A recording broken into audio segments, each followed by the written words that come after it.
Welcome students, welcome for my next video. Standard 9th, Political Science, India's Defense System. Before I start with my explanation, students, you are requested to like and subscribe the video. Not only like and subscribe the video, but also share it among your friends. So, let us come back to our topic. Our topic of the day is India's defense system. As we all know, whether the country is small or big, whether the country is rich or poor, whether the country is developed or developing country, you require defense system. You just don't require defense system, you require well equipped defense system. मेरे प्रिय विद्यार्थियों, जब हम किसी देश की सुरक्षा के बारे में हम सोचेंगे या बोलेंगे, तो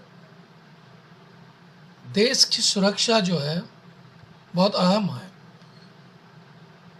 वो बहुत मायने रखता है हर सरकारों को, चाहे वो बीजेपी हो, चाहे वो कांग्रेस हो, चाहे वो समाजवादी पार्टी हो, कोई भी हो।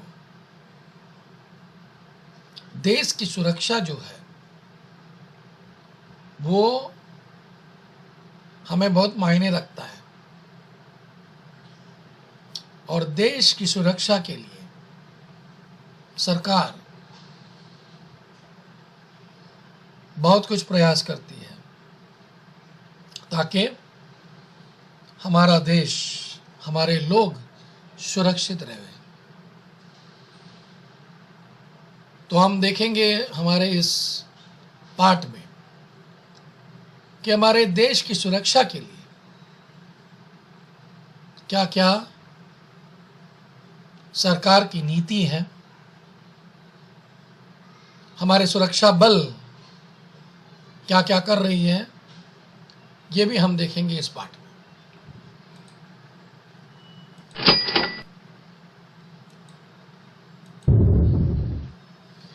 What is national security? The international system is made up of sovereign nations. If they have to cooperate with each other, sometimes conflict emerges between them over water sharing or some other issue. Whenever such a conflict of national interest arises between nations, it's sought to be resolved by compromises and discussions.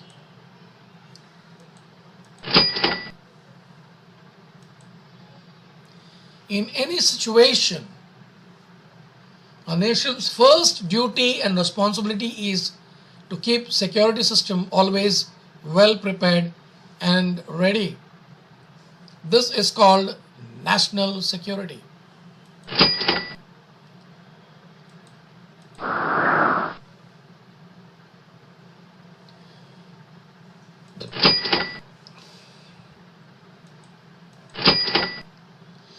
We can see how the ways to safeguard, how a country is safeguarding the national security.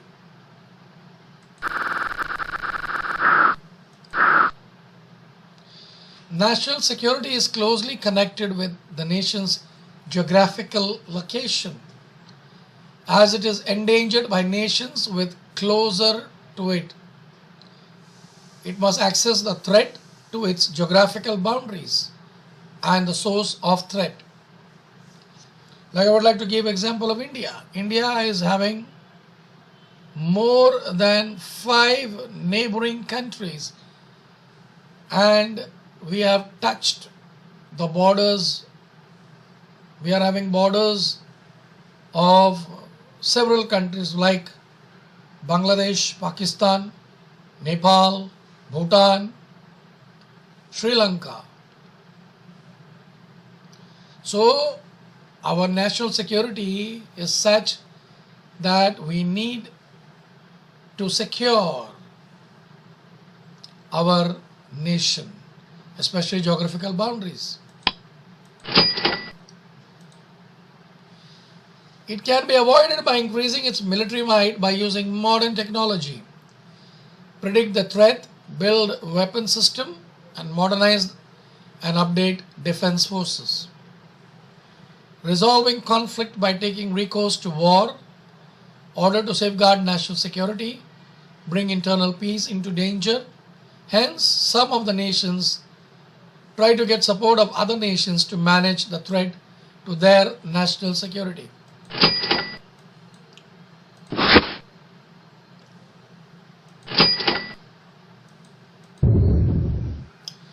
India's security system.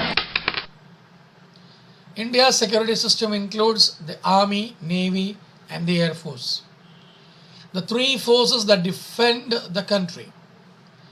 The responsibility of protecting the geographical boundaries is of the Army, whereas the Navy protects the coastline, and the Air Force is in charge of protecting Indian airspace. The Ministry of Defense controls all the three forces.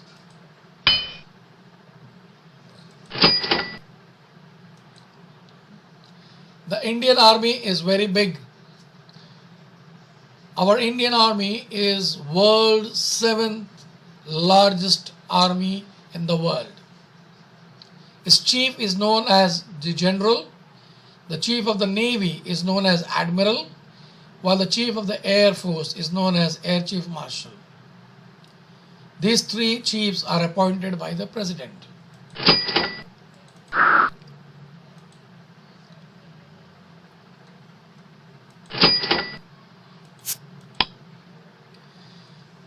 More about India's security system. As we all know, President is a nominal head and the Prime Minister is the constitutional head. But here you can see the President is the head of the Supreme Commander of all the defense forces. The defense force cannot take any decision about war and peace without the consent of the President, because they later represent the civil power. In a democracy, civil leadership is considered as superior to military leadership. Many measures have been taken so that all the three defense in India's security system are modernized. Some research institutions have been set up. Many training institutes have been set up in our country to train personnel of all ranks of our defense forces. Some of these academy are National Defense Academy at Pune, National Defense College at Delhi,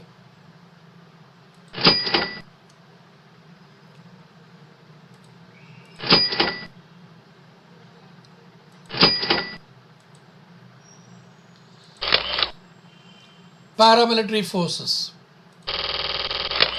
We should be familiar. What do you mean by paramilitary forces? Paramilitary forces are those forces which help the defense force in India. They are neither completely military nor completely civil force. Hence they are called as paramilitary forces. The main task is to help the defense forces like Border Security Force, example, Coast Guard, Central Reserve Police Force, CRPF, Rapid Action Force are some of the paramilitary forces. The paramilitary forces are responsible for security of important locations like railway stations, oil depots, water reserves. They play a major role in management of disaster or disaster management, whether natural or man-made. The responsibility of protecting the country's international border during peacetime also rests with the paramilitary forces.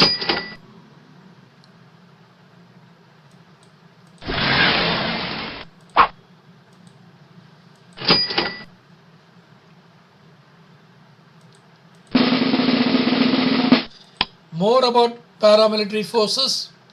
First, I would like to speak about the Border Security Force. Border Security Force performs a task like creating sense of security in the minds of the people living in the area near to the border, preventing smuggling, patrolling the border. The Coast Guard has been created to protect Indian oceanic borders. And I'm proud to say India is having a very large coastlines, and these coastlines are protected by the Coast Guards.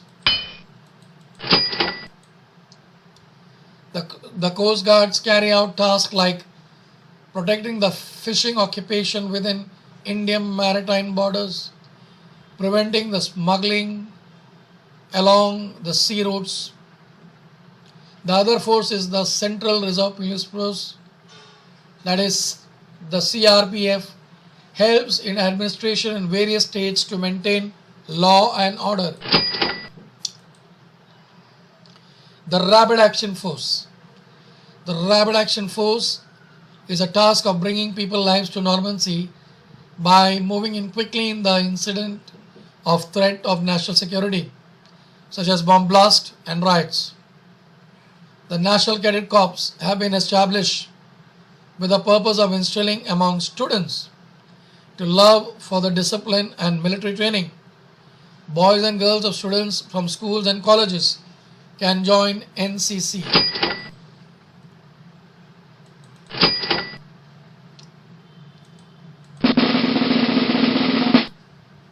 Home Guard. This organization was established in the pre-independent period.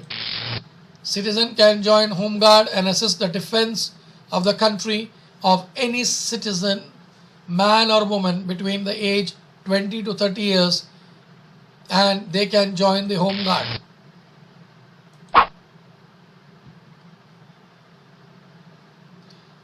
The motto of Home Guard is Nishkam Seva.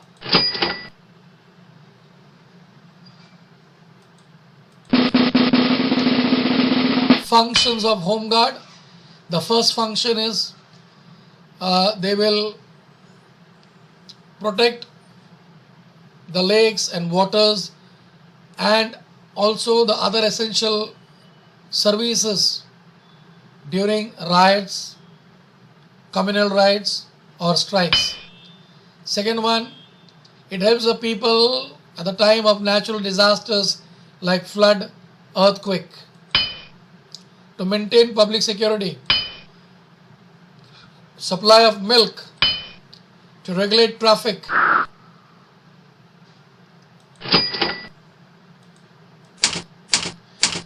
Challenges to India's security.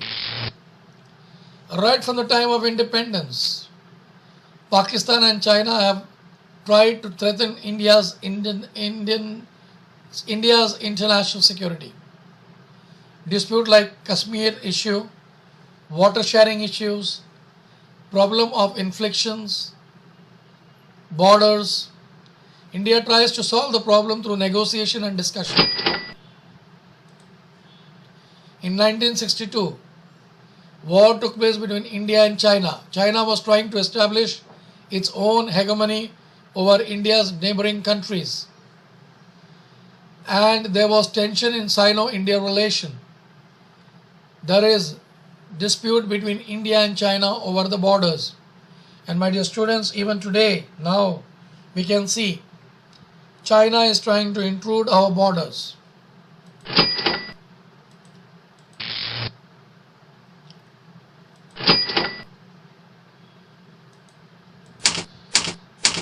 What are the other challenges which India's security we are facing. Religion, or another word we say communalism, regionalism, several rebellious movements based on ideology, race, ethnicity, and economic inequality, and creating instability. For example, Naxalite movement is a threat to India's international or internal security. Terrorism is the biggest challenge for the India's internal security. It's global problem. It is a global problem, and India is making effort to end terrorism.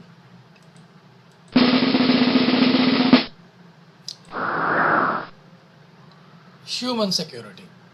As we all know, the post-Cold War period, the concept of national security changed and became border. National security is not just the security of the country, but also the people living in it, because security is ultimately for the people living in it. Human security refers to human-centric thinking. In human security, it is expected that human beings should be protected from all sort of dangers. They should be given opportunity of education, health, and development. More about human security. The concept of human security also includes idea that is conducive to environment created for everybody to live a respectable life by overcoming illiteracy, poverty, superstitions, and backwardness. Human security's necessities the protection of the rights of the minorities and the weaker section. Yes, my dear students, as we all know, in India there are minority communities. For example, Christians. There are Muslims who are minorities. To protect the rights of the minorities is the biggest challenge for human security. When I speak about weaker section, when I say weaker section of society, I include scheduled caste and scheduled tribes. The scheduled caste and scheduled tribes, it is a duty of the government to provide human security to these people, because they are backward, they are not educated, they are illiterate, and their human security is at threat.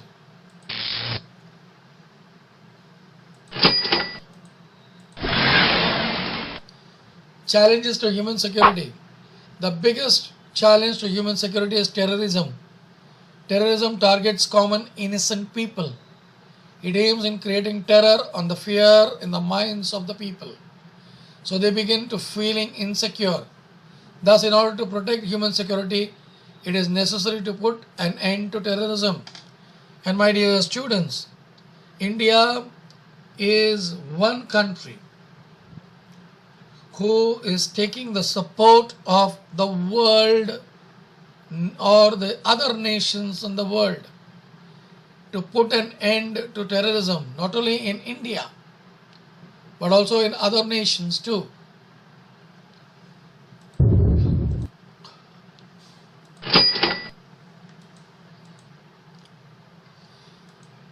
Challenges to human security.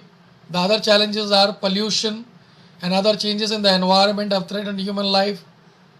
Diseases like AIDS, chikungunya, swine flu, Ebola have been presented as a big challenge. Now, my dear students, we have got COVID-19, or we say coronavirus. Protecting human beings from such diseases is also considered as a factor of human security.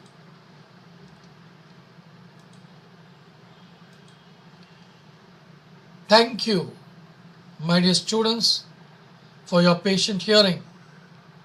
I request you to kindly like the video and also subscribe it.